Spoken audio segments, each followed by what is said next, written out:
Hey, it's Antonio. Welcome back to my channel. Let's have some fighting words. But before we go any further, I need for you to like this video and please like, please share, and please subscribe to my channel.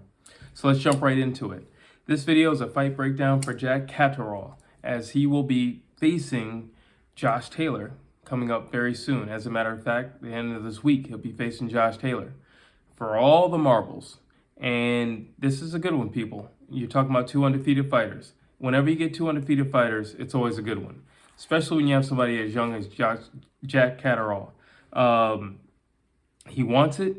He's tasted, what it's like to have a belt before, so he knows that feeling. He has a championship mindset because he's been a champion. So let's jump right into it. First, I want to say he's got 26 fights, 13 KOs, 0 losses. So he's got some experience under his belt. I personally said in my fight breakdown for Josh Taylor that I feel like although Josh Taylor has less fights, he does have more experience because of the caliber of individuals whom he's beaten. He's beaten more champions. So therefore, I've given him that nod for having more experience. But if you just want to talk about who's had more physical fights, Jack Catterall's definitely had more physical fights. And in his own words, he took the long, hard way. He had to take the long, hard way. And Taylor has had a more privileged way in boxing. Those are his words, not mine. The first thing that you're going to notice when you look at Jack Catterall is he's a boxer. Through and through, he's a boxer. Like he's just a boxer. He's slick. He's rangy. He's very, very rangy. Like he likes to fight at a distance. He likes to keep a nice tempo. But man, he's a sniper from the outside. From the outside, he is a sniper. That jab is something to look at. Like he will clip you with that jab, and he can keep it pumping the whole night. That jab is something else. Also, the overhand, and he's got a few punches. Okay, he's got a few punches, and he really understands his body and his body frame. He has very long arms for the division, and he uses that range very, very well. Not to just control distance, but take advantage of the fact that I can hit you and you can't hit me because you're out of range, which is a great thing to have. Another thing that you'll notice when you look at Jack Catterall is he has great reflexes. Great reflexes, especially when he's in a shootout. So if you're punching at him, he can just get slightly out of the way and fire back. Like great reflexes. I don't know if I want to give him this big of a nod or this early on, but I kind of like Roy Jones, how he would just kind of tip slightly out of the way, just enough so that you don't have anything on yours, but he has everything on his in his return. He does that very well. He just knows how to go back just a little bit, and to the side just a little bit. Very slick guy. Very, very, very slick guy. And, honestly, you don't see a lot of the guys in the UK that slick. It's crazy as it sounds. Like, one of the slickest guys in the UK is, like, the biggest dude, Tyson Fury, at, like, 270. But Jack Catterall, I got to tell you, he's a very slick, very hard-to-hit guy.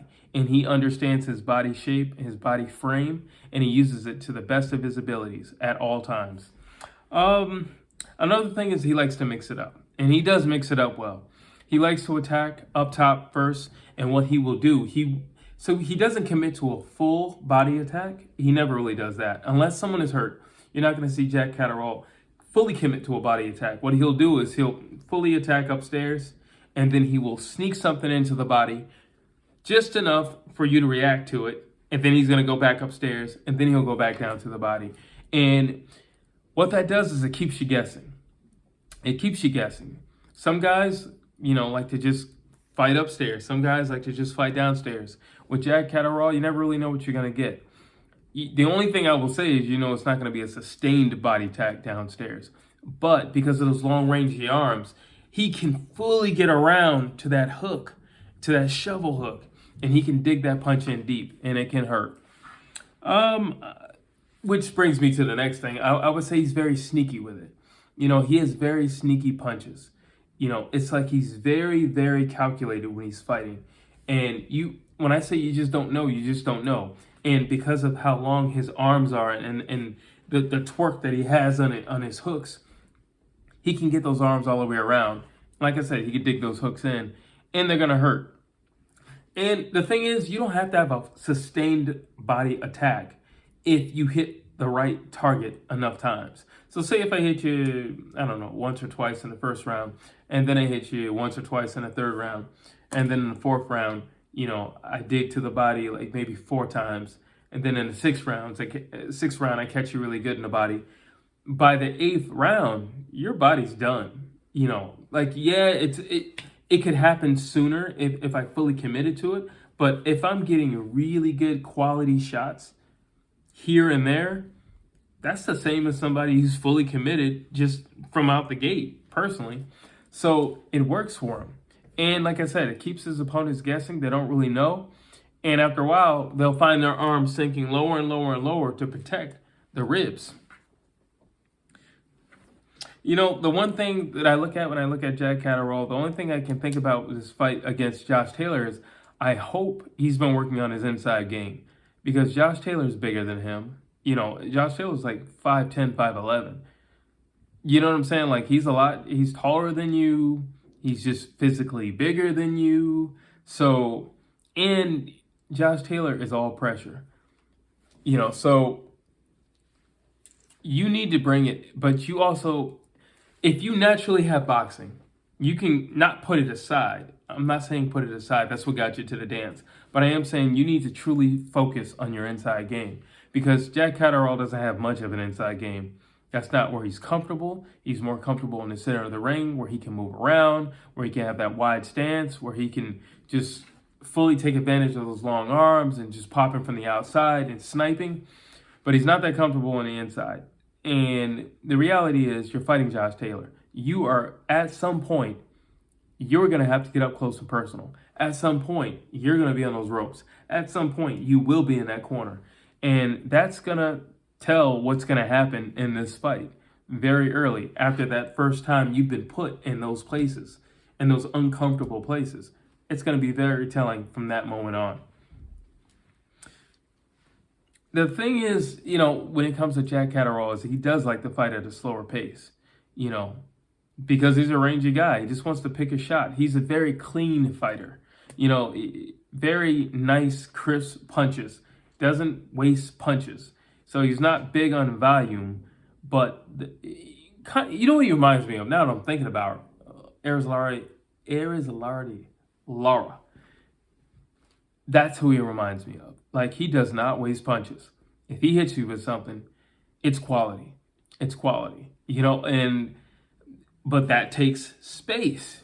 So you can fully examine where you want to hit, what you want to target. That takes space. And again, you're fighting Josh Taylor. I don't know if you're going to have that space. And the space that you start off with, I can definitely say is not going to be the space you're going to end off with. So I don't know if you're going to have that. So it all comes back to, I hope you've been working on your inside game, because you're going to need it. The last thing I would just say, just to finish up this video, and again, if you like what you're hearing, please like, please share, and please subscribe. This fight is all going to come down to distance for Jack Catterall. If he can't control the distance, if he can't keep space between him and Josh Taylor, it's not going to look good for him. It's going to be a very long, grueling, tough, hard-fought fight. And a guy like him, with his fighting skills, he prefers to not have to go into the fire to win a fight, or to fight in general. Yeah, when he was on the show with, I can't think of the guy's name. No, it's not Johnny Lawrence. I'm thinking about Cobra Kai. But I cannot think of the man's name. The gloves are off. And he said, well, I can fight or I can box. And Josh Taylor kind of just laughed at him like, dude, you do not want to fight me. You just want to box. You just want to box. If you fight me, this is going to be easier than I thought. And, that wasn't trash talk from Josh Taylor. He was just telling the truth. Dude, you don't want to fight Josh Taylor. You want to box. That is your bread and your butter. It literally got you to the dance. Don't throw out what got you to the dance once you get there. Don't do that. If that's what got you there, do that. Just be mindful you're going to have spots where you're going to have to fight your way out. Now, if you don't feel comfortable fighting your way out, hold on to him until the referee breaks you up. But you don't want to fight Josh Taylor. You want to box Josh Taylor. But that's all I have for this fight breakdown for Jack Catterall in his up-and-coming bout against Josh Taylor this weekend. Please share the video, and also please subscribe to my channel. And also, I want to know what you guys think.